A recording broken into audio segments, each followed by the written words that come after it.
بەیان سامی عەبدوڕەحمان ڕایشکاری سەرۆکی حکوومەتی هەرێمی کوردستان بۆ گۆڕانی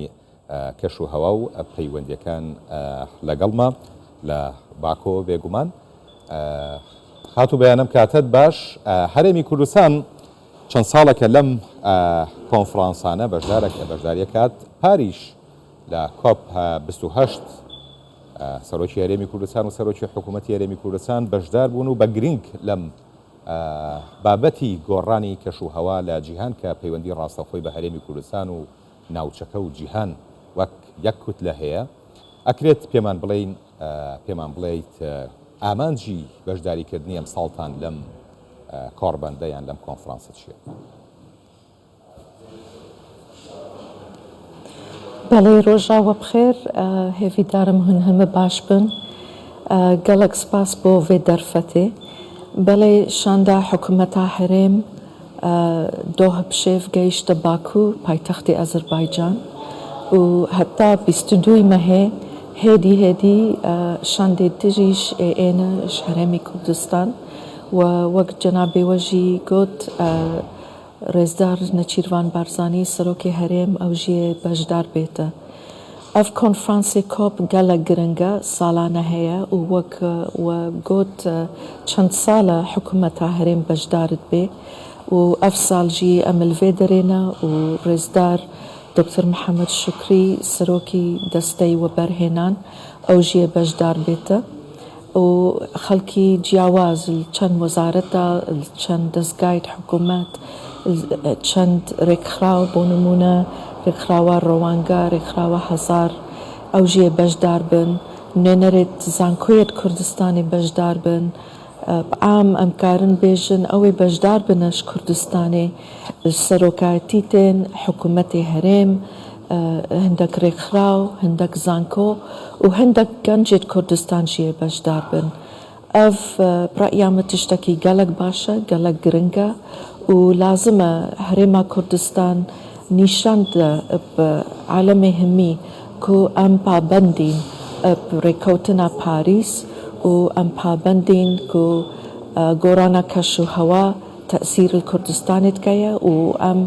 الحالات گەرهن مەدوێ ئەم کوردستان بپارێزین vê کێشەیە گەورە. زۆر باشە. لە پار ساڵ وڵاتانی بەخشەر لە کۆپ 28 ڕێژەیەک لە هاوکاریان کۆ کردەوە بۆ ئەو وڵاتانەی بەخراپی ڕوبەڕووی گۆڕانی کەش و هەوا بوونەتەوە. بێگومان ئەم ساڵیش ئەم کارەیەکرێت لە کۆپ 29. عێراق یەکێکە لە وڵاتانەی کە خراپ ڕوبەڕووی گۆڕانی کەش و هەوا بووەتەوە. من نازانم پار تا چەند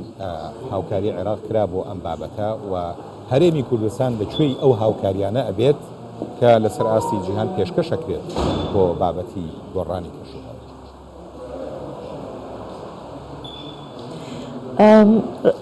جنابێ ڕاستت بێژن بەر گەلک وڵاتە گەلک وعدێت مەزندان چەند پارە تەرخانکەنە بۆ ئەف وڵاتێک و کەش و هەوا گۆڕانە کەش و هەوا گەلک تەسیر ئلوان کرە بەس ڕاستە عەمەلی گەلک پارە نەگەیشتە کەس نەغێرە عێراق و کوردستان وڵاتێ دژی گەلک وڵات گلەهیت کەن و ئەف پارێک و تەرخانت کەن و ئێعلانت کەن هەمە پەیڤە و ناگەهێ ئامانجاخۆ vê کۆنفرانسا کۆپل ئەزەربایجان یەکێکش هەدەفێت وڵاتی ئەزەربایجان ئەڤە کو vê مشکیلا ئابووری یا دارایی حەل بکەن احتیمالە نەگەنە حەلەکە دایمی بەس محاولەکەی دەنە و ئەف کێشایە کو دروستت بێ ئەف وڵاتی دەوڵەمەند ئێت پێشکەفتی ئەو تەسیر بەهترت کەن سەر کەش و هەوا بەس حازر نینە عەمەلیەن پارە بهێنێرن و تەرخانکەنش وڵاتی درە. هەرێمی کوردستان و وڵاتی عێراق عام ما داوا پارە کرە ژ بەر نەهاڵ جنوبێ عێراقیدا کۆچ دروست بوویە خەڵک ئاوارە بوویە ژ بەر ئاڤ نەمایل هەنێک جهادە ئەم نیگەرانیەک هەیە ئەف کۆچێ الجنوبێ چێ بوویە هێدی ئێتە باکوورژی ئێتە هەرێما کوردستانژی vêce me divê em muşkîla ve niha hel bikin نا بهێلین شڕۆژەکە ئایندە. وەکو دژی هەرێما کوردستان ما پرۆژەک هەیە لەگەڵ WFP World Food Program ما بەرنامەک هەیە پێکرە مەدوێ ئەم بکەوین نێڤ بازارە کاربۆن کردێت. الوێ بازاری دا ئەمکارن پارە پەیدا بکەن جا ئەم دارستانە چێ بکەن کوردستانی نیڤش دارستانێت کوردستان شەوتینە سووتاندنە شەوتینە یا بزربوونە یا بڕێیا شەڕ و تشتێ هاتنە خەلاس بوون وجە مەدوێ ئەم دارستانە دووبارە چێ بکەن کوردستان برێیا vê پرۆژێکتی لەگەڵ WFP الوێ دەرێ COP 29 ئەمێ محاولەیەکەنە هەندێک مستەسمرە پەیدا بکەن. پێشتر ژی ئاماژە پێدا و ڕێزدار محەممەد شکری سەرۆکی دەستەی وەبەرهێنان ئەو ژێ ئێتە ئەو ژی داواکەیە و مستەسمر وەبەرهێنەر بەرێ خۆ بدەن کوردستان الكردستان ما سولار باور هيا طاقي شمسي باقلمت بيجني وما هناك بروجكت دجي هننا الكردستان مدفي وبرهنر بري خو بدني زۆر باشە کەواتە ئەکرێ بڵێن ئەم کۆنفرانسە دەرفەتێکە بۆ ئەوەی هەرێمی کوردستان بتوانێت یعنی لەوێ لەو دیدار و کۆبنەوەی لەگەڵ وڵاتان کە شاندیان لەوێ هەروەها نەتەوە یەکگرتوەکان بە شێوەیەکی گشتی کە سەرپەرشتی ئەم کۆنفرانسە ئەکات وەبەرهێنەرانیش کە ڕێژەیەکی زۆر لەوێ ئامادەن بۆ ئەوەی سوودیان لێوەربگرێت لە بەرەمێنانی وزەی پاک وەک کۆنفرانسەکە ئەمساڵ دوو پاتێکاتەوە. بەڵام بەیان خان یەکێ لەو گلەیانەی کە پارساڵ گۆتێرێز هەی بوو ئەوە بوو کە ئەنجامەکانیان ڕاستپاردەکانی ئەم کۆنفرانسە یان ئەم کۆنفرانسی گۆڕانی کەش و هەوایە ساڵانە وەکو خۆی جێبەجێ ناکرێت. ئێمە ئەگەر تەماشایەکی ڕاستپاردەکانی پارساڵ بکەین تا ئێستا ئێوە پێتان وایە تا چەند ئەم ڕاستپاردانە جێبەجێ کراوە و تا چەند نەتەوە یەکگرتوەکان سەرکەوتوو بووە لەو پلانەی کە بۆ ڕوبەڕووی گۆڕانکاریەکانی کەش و هەوا لە جیهانە بووە. پراستە گوتەرش ببرن گوتەرش ڕاستت بێژێ الوان کۆنفرانسادا گەلک وعدت مەزن چێت بن و هەندێک سپیچ و وتارێت جوان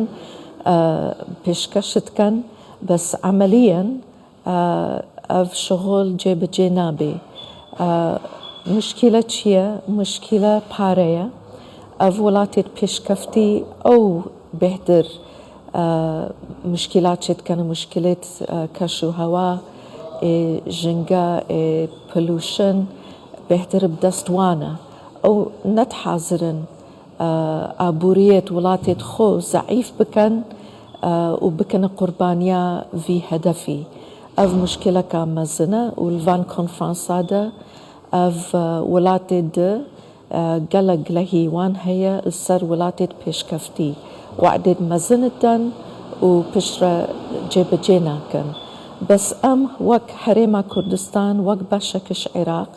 ئەم پابەندین ئەو بێژین ئەو تشتێت سەرشانێتمە ئەو مەسئولیەتە سەرمە ئەم جێبەجێتکەن بۆ نمونە کوردستان کابنەیە نۆ چەند پۆند چێکردنە ئەف پۆند شچرت باشنە ئەف پۆند ئاوا بارانێ کۆمتکەن ناهێلن ئاوا بارانێ خەسار بێ. ئەف تشتێکی گەلک بەسیتە بەس تەسیرەکە گەلک گەلک باش و مهمتکە لەسەر حیوانات لەسەر ئاوێ مانە ئاوێ خەسار نەبوونە ئاوێ و حتا هەندێک جارە هەلی کارژی دروستت کە ئش خەڵکێ دەوروبەری ڤان پۆندا بۆ نمونە ئەو کارن زراعە خۆ پرێڤە ببەن. هەندێک تشتێک بەسیت هەنە ئەم کارن بکەن و مەکردنە هەرێما کوردستانی. vê نوعی ئەم کارین بێژین کە هەرێما کوردستان پابەندە وەکو دژی هونزانن چاغێ نەفت ئش بن ئەردێ دیننە دەرێ هەندێک غازژی الگەر ڤی نەفتێ بەلاش تشد آسماني ده ما قرار دايل هريما كردستاني أفغاس بلاش نتشي بإنجليزي بيجن gas capture يا gas flaring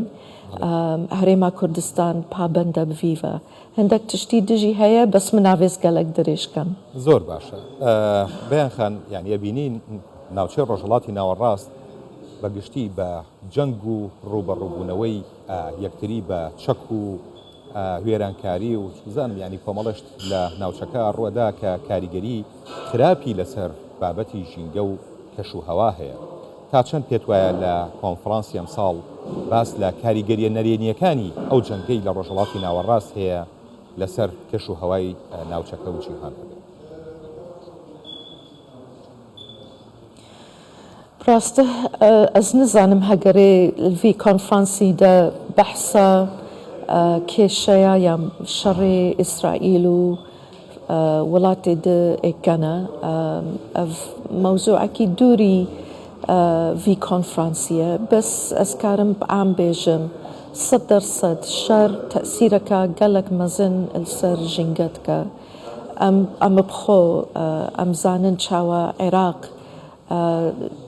يعني بويا قربانية شريت ببرن كشو هواي عراق بويا قربانية شريت دروس بوين العراقي ده بونمونا قال لك مين هننا الكردستاني والجهة دجي العراق نها كشيا مين يا ألغام بويا موضوعك الفي كونفرانسي ده أمجي وك هريما كردستان البافليونا عراقي ده ما برنامج هيا بانلك هيا السر في موضوعي تشاوى أو مين يا ألغامة كردستاني هننا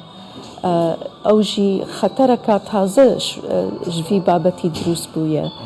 هجر حرارة قلق بتشيت السر قلق برزبي أف مين يا ألغام أوجي تقهن دارستاني كفن الشوتان دن أف تشتكي نويا خطرك نويا كو أمبي عسانا أف موضوعك تازه باقلي ملفي كونفرانسي ده سرفي مناقشة كنا وأمجي بجدار بين الفي مناقشة ده زۆر باش بەیان سامی عەبدوڕەحمان ڕاوێژکاری سەرۆکی حکوومەتی هەرێمی کوردستان بۆ گۆڕانی کەشوهەوا و پەیوەندیەکانی دەرەوە سپاس بۆ بەڕێستان کە ڕاستەوخۆ لە باکۆی پایتەختی ئازەربایجانەوە لەگەڵمان بوون.